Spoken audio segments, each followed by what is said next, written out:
Hello लोगोफोर, दिनै आङो नोंथांमोननि थाखाय मोनसे इन्टारेस्टिं भिडिअ लानानै फैबाय। नोंथांमोना जुदि चेनेलाव गोदानब्ला अन्नानै आंनि चेनेलखौ साबस्क्राइब खालामनानै हो आरो नोंथांमोना भिडिअखौ मोजां मोनोब्ला अन्नानै लाइक खालाम। फैदो जोङो भिडिअखौहाय जागायलांनोसै।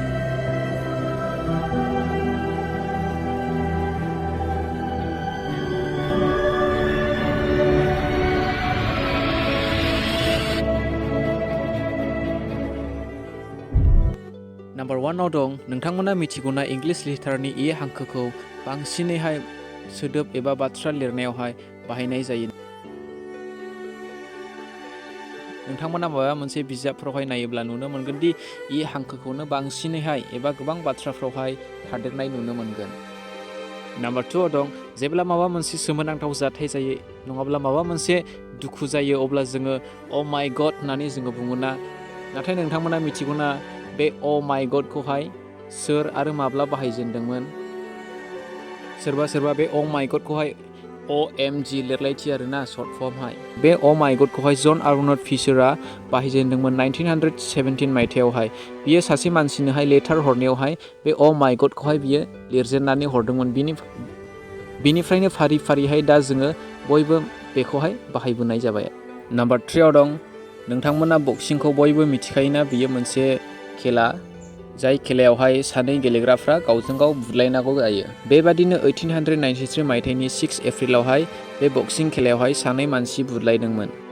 बिसोर सानैनि मुङा एन्डी वाउन आरो जैक बुरमोन। नाथाय बिसोर सानैनि बुलायनाया एसे दस्रा रोखोमै जादों। बिसोर सानैनि बुलायनाया जारिमिनारि जाथाय जानानै थालांनाय बायदि जादों। बेबायदि खेलायावहाय राउन्ड थायो। बिसोरनि बुलायनायाव गासै बिसोरो 110 राउन्ड बिथांमोना बुलायनांगौ गोनां जादोंमोन।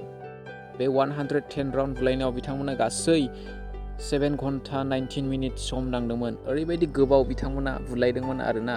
रावबो दिनैहाय बिसोरबायदि बुलायनो हायाखै। बिथांमोनानो दिनैहाय गासै बुहुमावहाय बयनिख्रुइ बावसिन बेबायदि बक्सिं गेलेनाय बिथांमोननि रेकर्डखौहाय रावबो सिफायनो हायाखै। नम्बर 4 आव दं, नोंथांमोना मिथिगौना जोंनि भारत हादराव देहा फाहामनायनि बेसेनखौहाय गासैबो हादरफोरनि रुजुनायावहाय जोंनि भारत हादरावनो बयनिख्रुइ खमसिन लायो।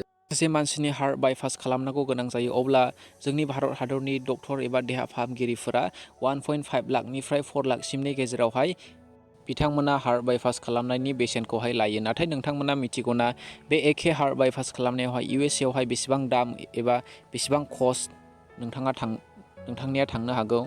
USAनिखौ जोङो नायोब्ला USAनि डक्टरफोरा गासै $40,000 बिथांमोना हार्ट बायपास खालामनायनि थाखायहाय बेसेन लायो। बेखौहाय जोङो इन्डिया रुपियावहाय जोङो कनभार्ट खालामनानै जोङो नायोब्ला एबा सोलायनानै जोङो नायोब्ला बेखौ जोङो नुनो मोनो जाहैबाय 29,52,400। एफा गोबां बिथांमोननियावहाय बे हार्ट बायपास खालामनायनि बेसेना। दिनैहाय गुबुन गुबुन हादरनि मानसिफोरा गाव गावनि हादरावहाय गावसिनि देहा फाहामथायनि बेसेना गोबां दाम गोसाखायनो एबा बेसेन गोसाखायनो बिथांमोना दिनैहाय जोंनि भारत हादरावहाय गोबां देहा फाहामजानो थाखायहाय बिथांमोना जोंनि भारत हादरावहाय फैयो। नम्बर 5 आव दं, नोंथांमोना मिथिगौना जोंनि बे गासै बुहुमाव थानाय हादरफोरनि मुंखौ बुंनायावहाय जोङो गुस्ति सालाइ बेफोरखौ जोङो सिमावनो गोनां जायो। जोङो गुस्ति सालाइ सिमावाब्लानो जोंनि बाथ्रा एबा रावफ्रा जोङो स्रायै ओंखारा। नाथाय जोंनि बुहुमावहाय बेबायदि मोनसे हादर दं जाय हादरनि मुंखौ बुङोब्ला जोंनि गुस्तिबो एबा सालाइबो मावनांगौनि गोनांथि गैया। बे हादरनि मुङानो जाबाय हंकं। नोंथांमोना बुंनायनानै नायनो हागोन बे बाथ्राया नंगौना नङा हंकं होनलायनानैहाय। दिनैनि थाखाय एसेनोसै लोगोफोर, बे भिडिअखौ बेयावनो दोनथ'नाय जाबाय। Thank you for वाचिं।